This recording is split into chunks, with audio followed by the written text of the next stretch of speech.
Que tal, saúdos? 9 persoas detidas en Sanxenxo, Poio e Vilaboa no marco da operación Bordafi Dado. Segundo a Garda Civil e a Policía Nacional, formaban dúas células organizadas e moi activas dedicadas ao tráfico de cocaína, haxís, tabaco e medicamentos a gran escala. Ampliamos de contado xusto despois dos titulares.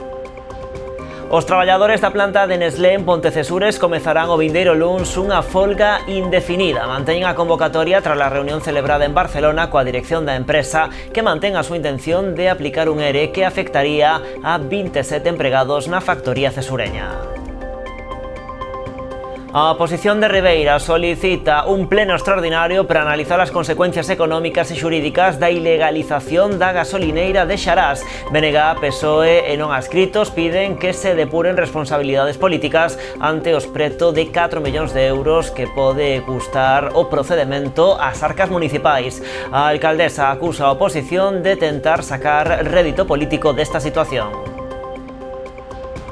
Caldas inaugura o Xardín Botánico e a Carballeira tras a súa rehabilitación. A intervención foi financiada con fondos europeos e contou cun investimento de 1,4 millóns de euros.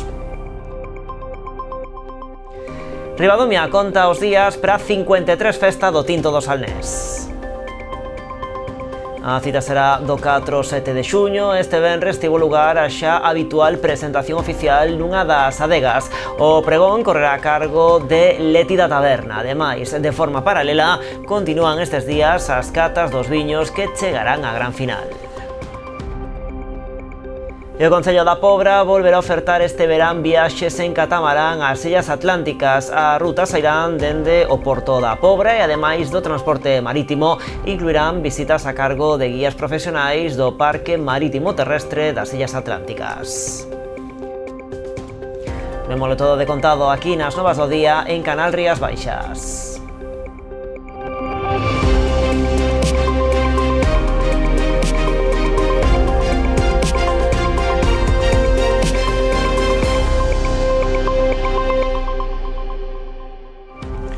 E comezamos con esa operación Bordafi Dado.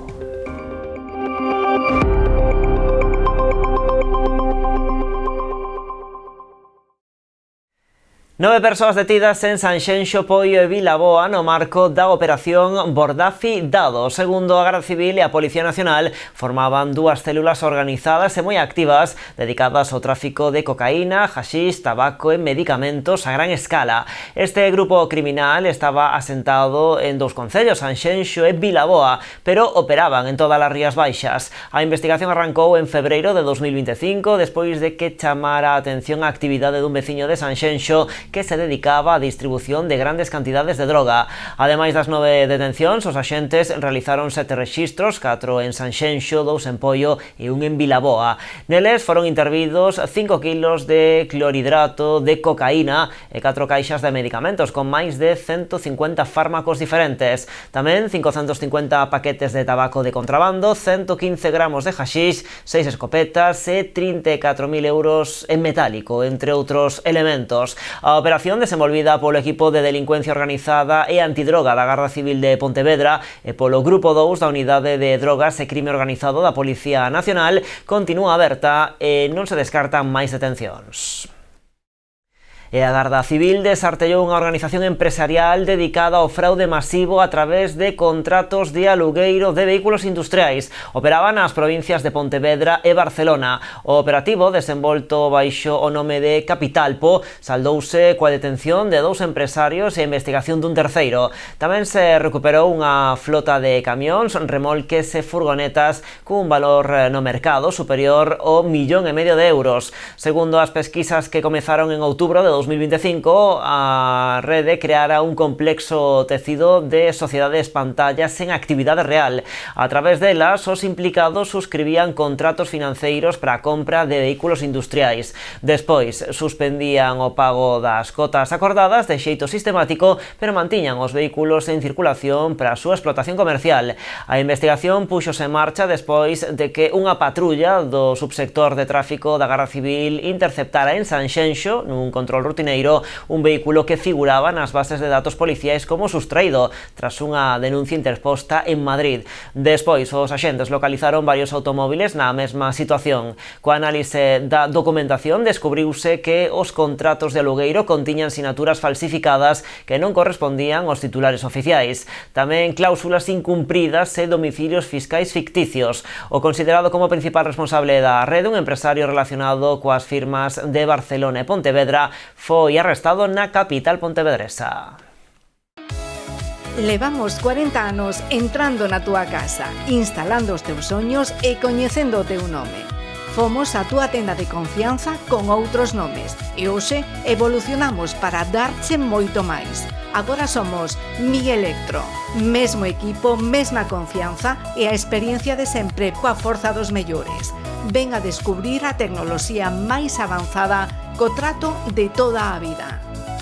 Os de sempre, agora máis fortes que nunca. Agardámoste.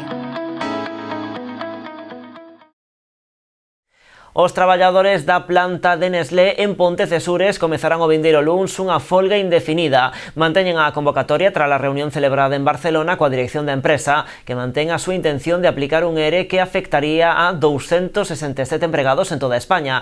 No caso da factoría de Pontecesures están sobre a mesa 27 despedimentos. Dende o comité de empresa explican que esta proposta é inaceptable. Ademais, a vindeira semana teñen convocadas dúas protestas diante da fábrica en Pontecesures. Serán o martes e o xoves entre a 1 do mediodía e as 3 da tarde.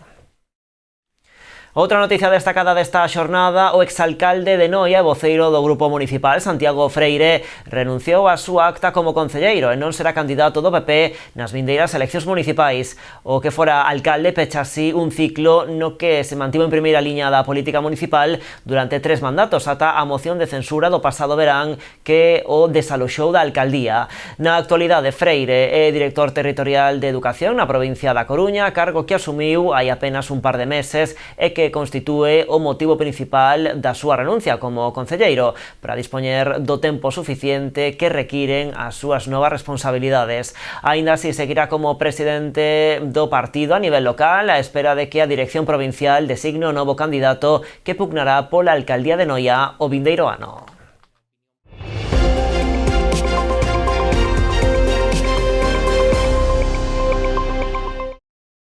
A oposición de Ribeira solicita a convocatoria dun pleno extraordinario para analizar as consecuencias económicas e xurídicas da ilegalización da gasolineira de Xarás. BNG, PSOE e non adscritos piden que se depuren responsabilidades políticas ante os preto de 4 millóns de euros que pode custar o procedemento ás arcas municipais. Esta mesma mañá, os voceiros do BNG, PSOE e non adscritos rexistraban un escrito no Concello de Ribeira demandando a convocatoria dun pleno extraordinario para analizar a situación administrativa e xudicial derivada da licenza outorgada no seu día á gasolineira de Xarás. Unha sentenza firme do Tribunal Superior de Xustiza de Galicia obrigou o peche da instalación e o seu derrube ou declarar nula a licenza que foi concedida cun informe desfavorable da Dirección Xeral de Montes.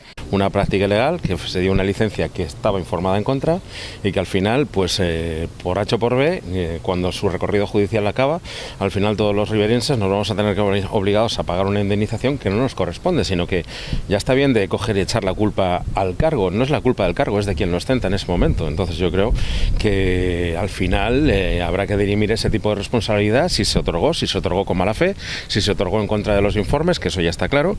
Ademais da transparencia sobre o procedemento, os grupos da oposición exixen que se depuren responsabilidades políticas contra as persoas que conformaban a Xunta de Goberno que autorizou a licenza. Que paguen os causantes de outorgar esta licenza ilegal no seu día. Estamos falando de que foi un goberno do Partido Popular o que lle outorgou unha licenza ilegal, sabendo que había informes negativos no seu día que prohibían a súa construción e, a pesar diso, outorgoulle unha licenza para declarala legal e autorizar a actividade. Cando lle veu unha sentencia xudicial en contra, volveu a outorgarlle outra para tratar de legalizala e volveu a decaer na xustiza, chegando así hasta o Tribunal Superior de Xustiza de Galiza. Segundo a oposición, os custos para asumir as indemnizacións aos afectados poderían supoñer unha carga de preto de 4 millóns de euros para as arcas municipais, polo que piden ao Concello que inicie os procedementos xudiciais para dirimir responsabilidades xurídicas derivadas de outorgar unha licenza ilegal. Levaron hasta a última instancia xudicial esta situación, cos costes que ten para todos os veciños, que agora temos que facer fronte a isto, máis de 4 millóns de euros derivados da mala xestión do Partido Popular e do empecinamento en decir que Ribeira é deles, que aquí mando yo e que pongo os negocios onde eu boamente quero. A mí ninguén me vai a decir que non, porque xa verás, vamos a conseguir informes da Xunta que nos van a dar a razón. Resulta que non, que hai informes da Xunta que non lles dan a razón, que tardan en aparecer despois, pero que claro, a ver, aos veciños non os poden esconder. Igual aos partidos políticos non lles gusta darnos a información, pero aos xulgados teñenlle que dar a información, e cando chegan ao xulgado perden. Pola súa banda, a alcaldesa acusou a oposición de tentar sacar rédito político desta situación en lugar de defender os intereses do Concello. María San Pedro aclarou que o seu goberno velará polo ben público de todos os ribeirenses. A obriga dun goberno é defender os intereses da súa administración, neste caso que é o Concello de Ribeira. Os intereses do Concello de Ribeira non se defenden nin detrás dunha pancarta, nin axitando esa bandeira do medo de que Ribeira vai ir á quebra, non, dende logo que non, pero xa coñecemos cal é esta política, non? É a política do señor Pérez, pois demostrou que defender os intereses do Concello pois non lle interesaba, e o demostrou cun acto de irresponsabilidade, porque cando hai un expediente de responsabilidade patrimonial por parte, neste caso, pois de outra empresa que se sentiu afectada pola gasoliñeira, en a que pedía 1,5 millón de euros, esa afectada, o señor Pérez debeulle parecer un tema de pouca importancia, un expediente de responsabilidade patrimonial de 1,5 millón de euros, que non o incou. E como non levou adiante ese expediente de responsabilidade patrimonial, hoxe temos por parte desa empresa pois un contencioso administrativo. Bueno, pois, entre tanto, a Corporación Ribeirense aprobaba inicialmente este xoves á noite cos votos a favor do PP, os 3 edís do PBBI e a edil de non adscritos Tania Redondo o orzamento municipal para este ano 2026, un documento que ascende aos 34 millóns de euros. Foi o punto máis importante dunha sesión na que se aprobou tamén a segunda fase do posadicional. Co voto favorable dun total de 12 edís, 11 deles da suma do Partido Popular e o PBBI, que conforman o goberno, e a da concelleira de non adscritos, Tania Redondo, aprobábase onte pola noite o orzamento municipal para este ano 2026. O documento presentado, que ascende a uns 34 millóns de euros, un 14% máis que o do ano anterior, contou co rexeitamento unánime dos principais grupos da oposición. Tanto o BNG como o Partido Socialista votaron en contra do presuposto, ao considerar que non se axusta ás necesidades reais do municipio, observándose ademais unha caída dos investimentos. En realidade, todo o que vostede leu, todo é de gobernos anteriores, do tripartito e do señor Ruiz, que vale, que vostede formaba parte, pero este goberno non conseguiu nada. Eso sí, fotos da xente da Xunta moitos, pero esta é a cantidad que invirte a Xunta aquí. Deixamos a carteira chea, pero que nos atopamos 7 meses despois deste desgoberno? Pois encontrámonos un documento económico que pretende baleirar esa carteira, desvirtuar os proxectos e que está preparando algo que a min de verdade que me preocupa, que é unha subida de impostos aos veciños e veciñas de Ribeira. E, sobre todo, que esquece proxectos tan importantes como os que se falaban durante os últimos anos, como o polígono industrial, ou que pretenden levar a residencia de maiores ao monte, illando as persoas maiores do seu núcleo. O equipo de goberno saiu en rolda de prensa para defender o orzamento aprobado. Segundo eles, mentres uns traballan para o avance e o progreso do municipio, outros dedícanse a dicir non. Onte escoitamos no pleno municipal como dixeron non ao progreso de Ribeira, engadindo o BNG na súa intervención o seu non a facilitar novos terreos que sexan aptos para a construción da residencia de maiores. Pois así as cousas, e nós, o equipo de goberno, fartos do non do Bloque Nacionalista Galego e do Partido Socialista, este equipo vai continuar a traballar sen descanso en positivo para o avance e progreso de Ribeira. A alcaldesa María San Pedro puxo foco da súa intervención na denuncia da oposición a que non había fondos para levar adiante o proxecto do novo polígono industrial, algo que ela negou taxativamente. Os fondos que existen para o polígono industrial efectivamente son para a posible actualización do proxecto. Nós sempre dixemos que querríamos a Edil se non puxese en perigo o polígono industrial. E o polígono industrial a día de hoxe está garantizado despois de moitísimas reunións coa Xunta de Galicia, con Xestur concretamente, non só por parte dos políticos, sino tamén por a parte moi importante neste caso que é a técnica, que se está traballando pois prácticamente a reunión semanal para que este polígono pois colla o camiño que ten que coller e que dende logo poida axilizarse ao máximo posible. O que estamos tratando de axilizar é todo o que non se fixo en 2 anos e medio. E polo tanto, como o polígono non está en perigo, pois tampouco vai a estar a Edil, pola que aposta este goberno, e que ademais lle dá cofinanciación sin ir a ningunha operación de endevedamento. E o Pleno de Boiro sacou adiante 2 suplementos de crédito con cargo remanente por valor de 1,2 millóns de euros para a execución de diversas obras. Durante a sesión aprobouse tamén a solicitude de subvencións para continuar coa rehabilitación de Goiáns e a mellora do campo de fútbol de Vistalegre. O Concello de Boiro destinará 1,2 millóns de euros do remanente de tesourería a financiar diversas obras, a maior parte delas relacionadas coa pavimentación e mellora de viais. Traemos un suplemento de crédito donde se pretende adicar a pavimentacións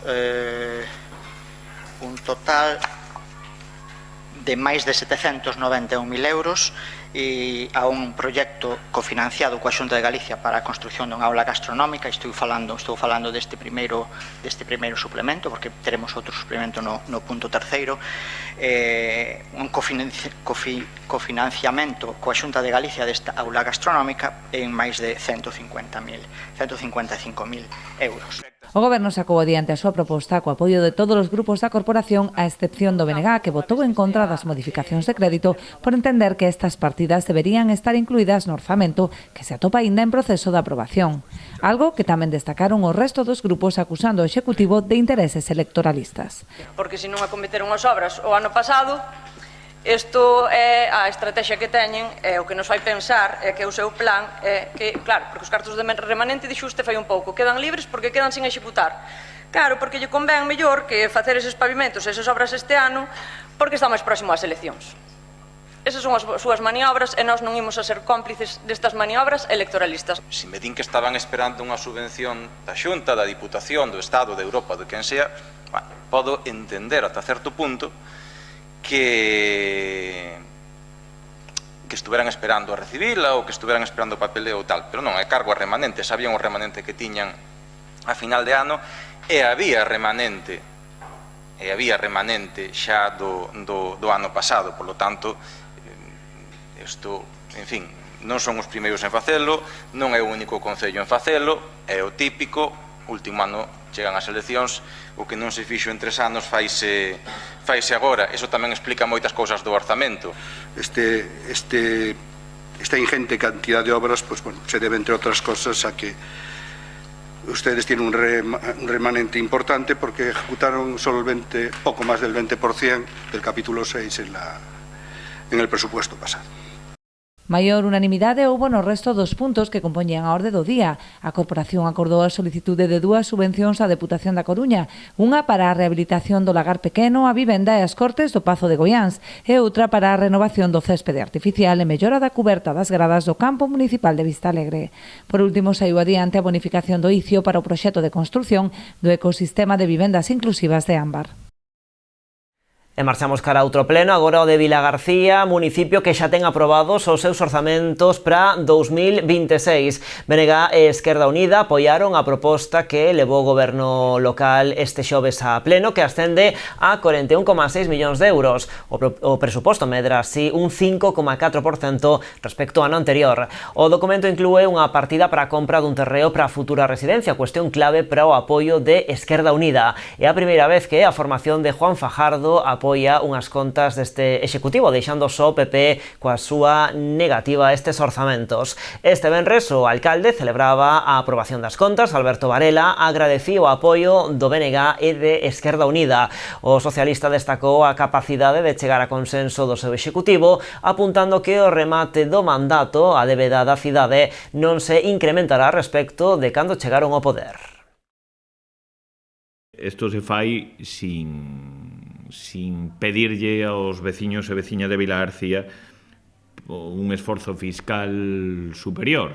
É dicir, unha vez que pasaron as ordenanzas fiscais, non se decidiu por subir impostos, sino que, evidentemente, como a xestión económica está sendo boa, temos a capacidade, como calquera administración, pero como calquera empresa ou calquer particular, temos capacidade de endevedamento de sobra. E volvo a decir o mesmo que dixen onte mesmo no pleno, que cando rematemos esta legislatura, a débeda que vamos a deixar para o seguinte mandato non vai a ser a superior á recibida no ano 2015. Con unha diferencia creo que bastante importante, que o número de investimentos realizados durante estes 11 anos, pois creo que tamén é difícil que teña en comparación con outras legislaturas, polo menos coa legislatura que nos precedeu. E a volta da publicidade, entre outros asuntos, falaremos da festa do Tinto do Salnés. Hoxe celebraron a súa presentación oficial.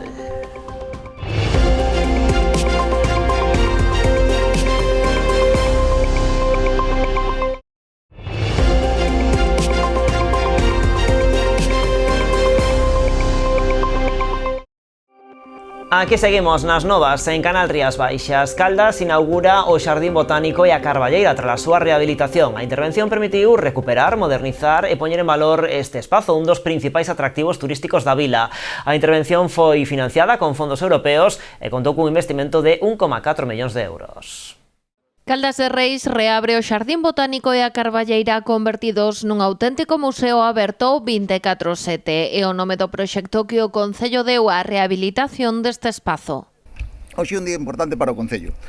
Un deses días que quedan na memoria colectiva porque significan algo máis que unha obra rematada. Simbolizan unha maneira de gobernar, unha maneira de entender Caldas e, sobre todo, unha maneira de coidar o que somos. A Carballeira e o Xardín Botánico, que toda a vida para os caldenses foron a feira e o xardín, non son simplemente dous espazos verdes. Son historia, patrimonio, identidade e futuro. Son parte de Caldas. O proxecto está baseado no concepto de museo aberto todo o ano e accesible ás 24 horas do día. Na intervención destacan a rehabilitación integral do parque, a creación dun centro de visitantes, a digitalización da experiencia e un evento nocturno de videomapping no Paseo dos Plátanos. Un centro de vanguarda, un centro tecnolóxico que nos vai a permitir vivir a experiencia do xardín e da Carballeira e completala, pois como se estiveramos na mesma Carballeira, e que nos permitirá ir descubrindo os espazos do xardín, do botánico, da Carballeira, do Parque dos Choróns, pois dunha forma diferente, dunha forma moito máis inmersiva. O Concello retirou especies invasoras e plantou 74 novos carballos e exemplares que estiveran no botánico hai anos. Tamén reformou o Parque dos Choróns, renovou o mobiliario urbano como bancos e farolas e ten previsto instalar unha nova estatua dedicada a Francisco Alcarraz, o deseñador do botánico orixinal en 1884. Ademais, instalouse unha nova iluminación ornamental. Este espazo está completamente renovado, é un espazo vivo, un espazo que ides a ver no que se cambiou absolutamente todo. Nunha primeira fase dos traballos que se retiraron as especies invasoras, as tapizantes, pois agora hai nada máis e nada menos que 74 novos carballos plantados. Temos unha pradeira que vai a ir florecendo co paso do tempo e, por tanto, estamos ante un botánico, ante un xardín que volve a florecer. A intervención contou cun investimento de 1,4 millóns de euros que foron financiados con fondos europeos a través do Plan de Recuperación, Transformación e Resiliencia do Goberno Central. Vincular a defensa do medio ambiente, a protección do medio ambiente, un planeta máis sano para todos e ser capaces de vincular isto co crecemento económico, ca xeración de empleo, de actividade económica e, polo tanto, de condicións laborais, de condicións de vida mellores para todos. Hoxe foi a inauguración institucional, pero o Concello quere levar a festa a toda a veciñanza. Mañá sábado celebrarase un acto festivo e informativo para que a cidadanía poida coñecer as obras que se realizaron nestes últimos meses. Haberá visitas guiadas, charlas informativas, xogos para cativada e un concerto da banda de música de Caldas. Luz verde da Deputación de Pontevedra o convenio para levar adiante o coñecido como bypass de Mollabao en Pontevedra. O acordo co Concello permitirá executar as agardadas obras da vía de conexión entre a Avenida de Marín e a Rúa Rosalía de Castro no treito entre Manuel del Palacio e a ponte do ferrocarril ao Porto de Marín. Trátase dun proxecto dotado de máis de 2,4 millóns de euros que permitirá mellorar a accesibilidade na zona.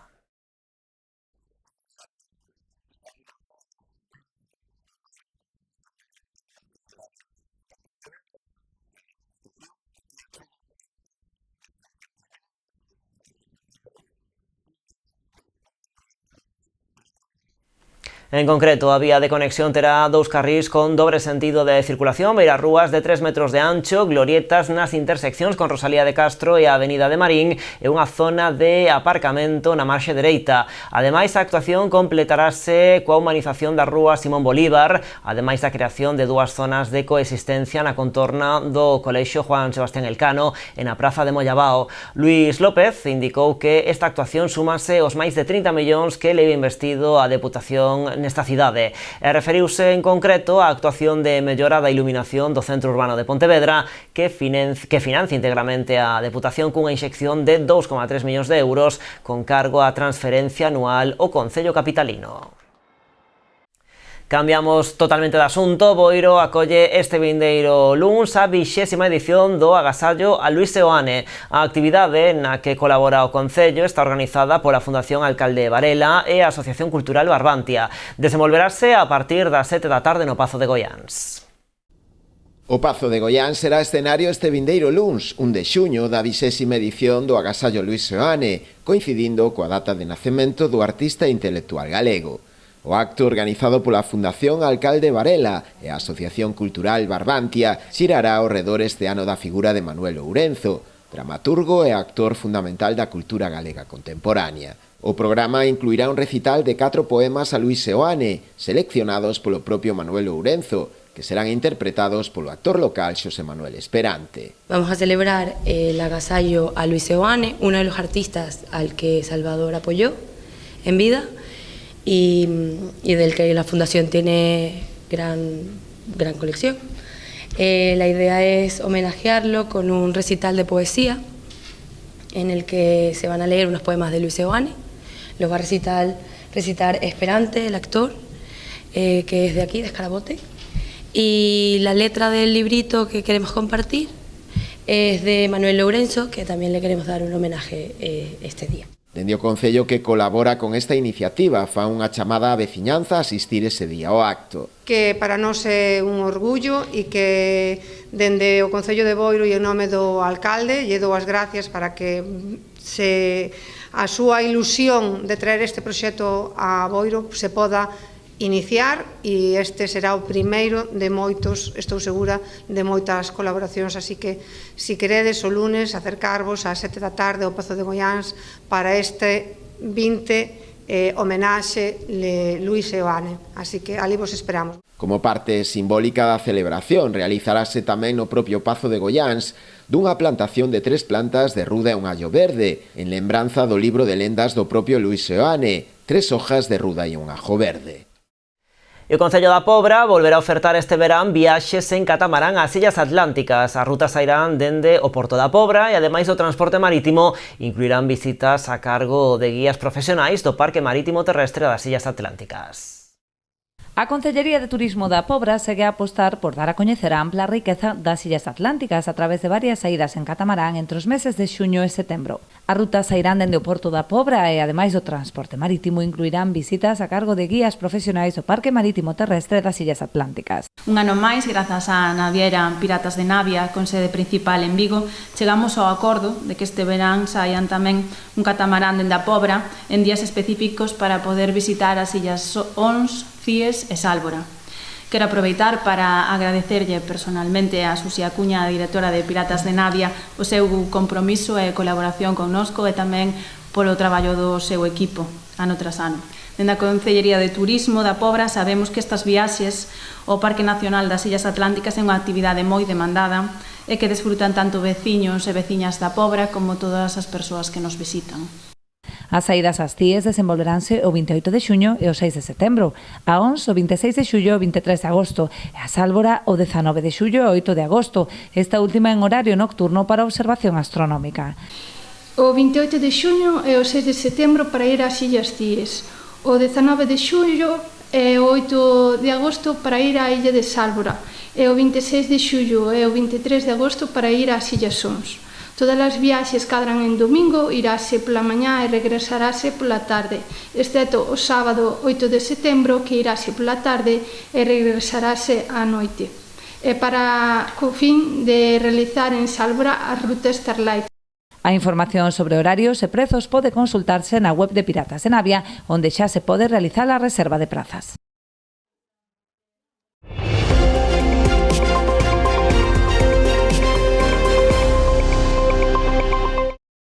Vilagarcía Cidade de Libro entra este ano nunha nova dimensión coa incorporación do proxecto tecnolóxico inmersivo A Gruta dos Libros Esquecidos. A iniciativa busca fomentar a lectura entre todos os sectores da poboación de forma divertida e participativa a través dunha aplicación móvil creada especialmente para este programa.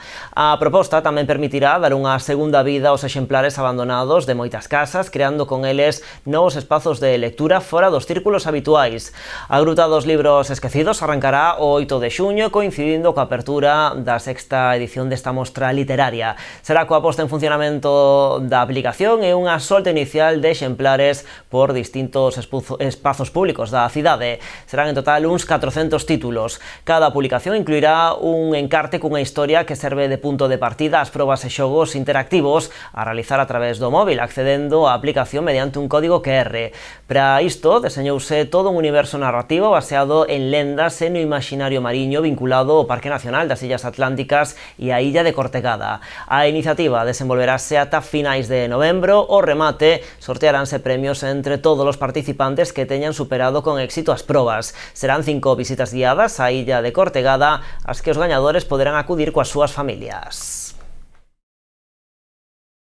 O que trata é de fomentar a lectura a través da tecnoloxía, do xogo e da propia participación cidadá. Isto vai a ser unha aventura compartidas entre todos os habituales usuarios dese Vilagarcía Cidade de Libro, pero tamén seguro que os máis xente que non é tan asidua se vai a sumar, porque é unha iniciativa curiosa e divertida que ademais o que pretende tamén pois darlle unha segunda vida a eses libros esquecidos. Con esa solta de libros, cada exemplar ten un código QR asociado a un contido específico e cada persoa participante pois ten que escanealo e acceder á aplicación. En a aplicación hai que ir dando distintos pasos, completando distintos campos que van a ser os que a xente vai a poder ver para disfrutar deste xogo, que ao final é un xogo que vai a ter premios financiados neste caso polo Parque Nacional Illas Atlánticas.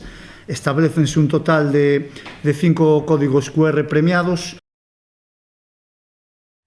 Este venres arrancaba en Pontevedra a terceira edición do Incode Fest, unha cita dedicada aos proxectos musicais máis novos da cidade. Dende o escenario da Alameda, bandas, orquestras e artistas emerxentes poderán presentar os seus traballos nas 2 xornadas que dura o festival. Que é un festival moi especial. É o festival dos proxectos musicais máis novos de Pontevedra, das bandas máis xovenciñas, das orquestras máis xovenciñas e dos músicos máis novos. Intentar potenciar que as novas xeracións volvan a facer música, que nos volvamos a coordinar, volver a ilusionar a xente, que saian fora a facer cousas, que entre as distintas escolas da cidade e distintos proxectos musicais que fagamos rede, que nos xuntemos para crear novos proxectos e que entre todos teñamos un escaparate de que ao final pois isto non é un festival de vender tickets, vender cervexas, facturar moitísimo, un festival, eu creo que tamén para nós os indicadores de cultura veñen por outro lado tamén, veñen por calidade, formación, porque para nós cultura é algo moito máis amplo. O noso festival non ten nada que ver coas propostas do festival que estamos acostumados, porque queremos outra forma de facer cultura. E, bueno, é un festival, como xa comentou Gonzalo, inclusivo, que mostra o talento local e que mistura con propostas profesionais asentadas para que se den a mano, ¿no? Ese mundo un pouco máis amateur, ese mundo profesional. Potenciar a creación, ¿no? E agora parece que nos tempos da IA todo se pode facer a golpe de botón e xa non fai falla para que pensar, ¿no?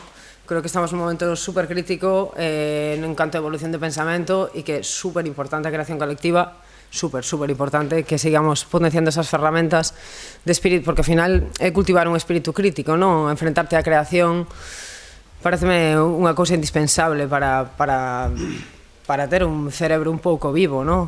O Inco de Fest implica na súa programación a diferentes entidades musicais locais, mesturando proxectos formativos con propostas profesionais. Así participan Gaia, Musicanda, a banda de Salcedo, Redobla, Estudio Bonobo e as bandas do local de música de Pontevedra. Tamén destaca a colaboración da Sinfónica Xuvenil, que actúa xunto ao alumnado de Bonobo. Este ano incorpora tamén o proxecto Voces Ocultas, reunindo no escenario a 20 persoas con discapacidade de distintas asociacións de Pontevedra.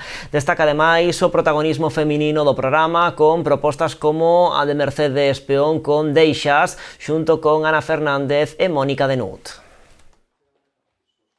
A deste 2026 podería ser a última edición do Surfing de Lérez. O festival gratuito que se celebra na Illa do Cou en Pontevedra podería despedirse do seu público despois de 14 edicións.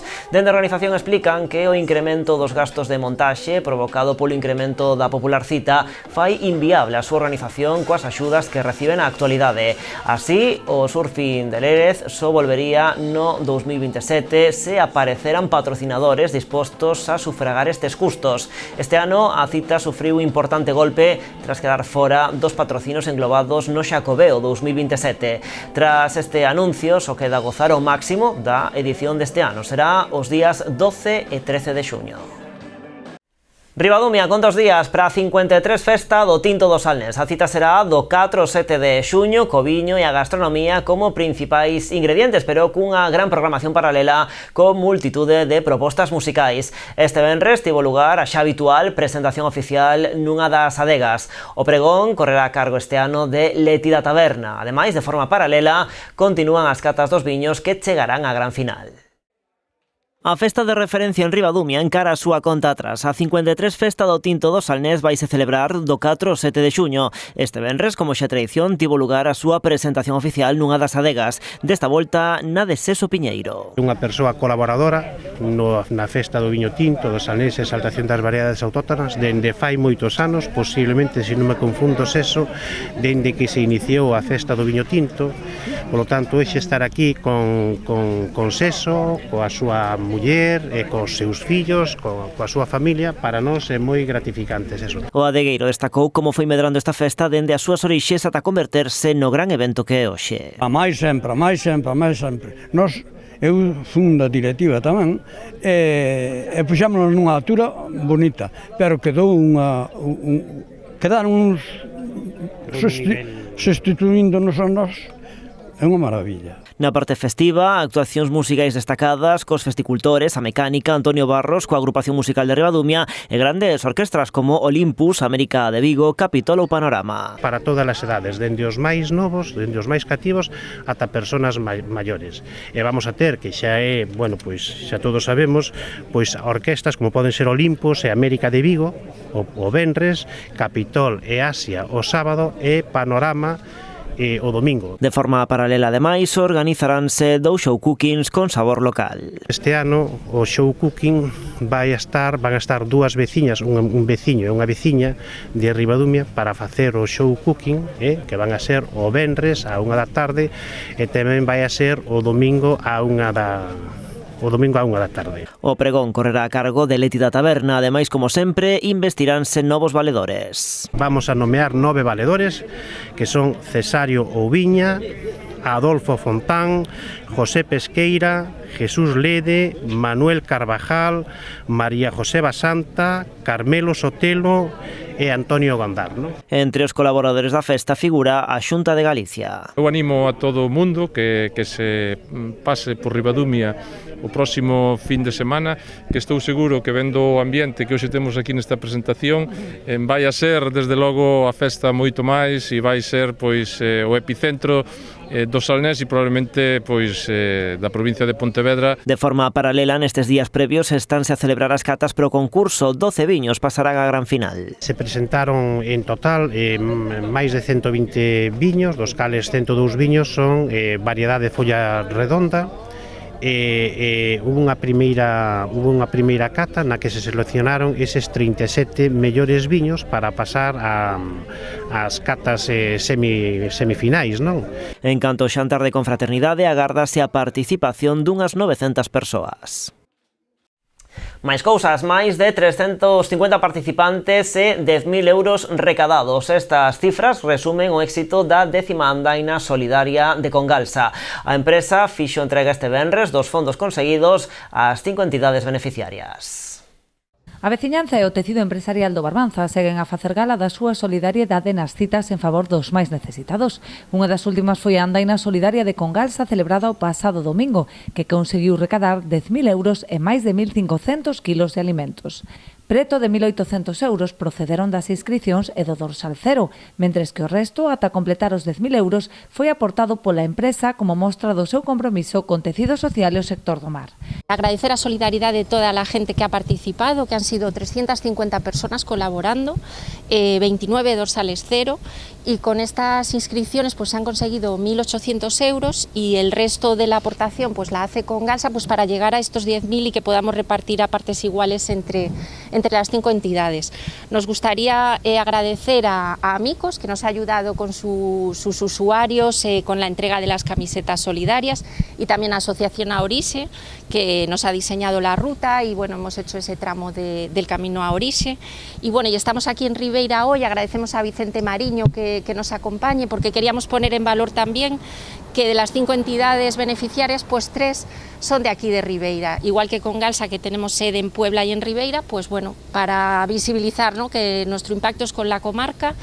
As entidades beneficiarias quixeron agradecer a colaboración de Congalsa a través desta e doutras moitas iniciativas solidarias que supoñen un auténtico respiro para que poidan seguir a desenvolver o seu labor. A entrega do cheque ás entidades benéficas das que están aquí e a nós, Cofradía de Pescadores da Pobra do Caramiñal, que nos vimos abocados nesta situación, estamos inmensamente agradecidos a Congalsa por incluirnos nesta iniciativa que parece ser que era a 10ª edición.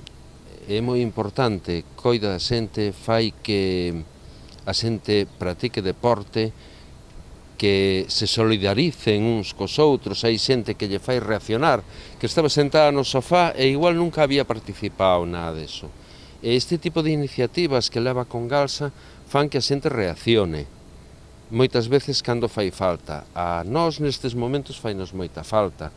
As entidades que nos acompañan aquí se dedican a iso. Algúnas son ONGs, fan unha labor esencial para a sociedade. Para nós nestes momentos este apoio, tanto económico como moral, que nos dá impulso á cofradía, estamos eternamente agradecidos a Congalsa. Durante o acto celebrado nas instalacións que Congalsa ten en Ribeira, realizouse tamén a entrega da recreación dun dolmen conmemorativo elaborado por Abraham Benítez, a gañadora do sorteo, Keila Mariño. E as Rías Baixas afrontan esta fin de semana unha cita coa vela de primeiro nivel na que participará unha vintena de embarcacións. O desafío Rías Baixas arrancará o sábado con saída dende o Liceo Marítimo de Bouzas, que surcarán a ría de Vigo con destino a Muros e Noia, con Portosín como porto de chegada. O domingo terá lugar a xornada de volta cun trazado total dunhas 100 millas náuticas. A proba recupera para Galicia o Campeonato Galego de Solitarios que non se disputaba dende hai anos.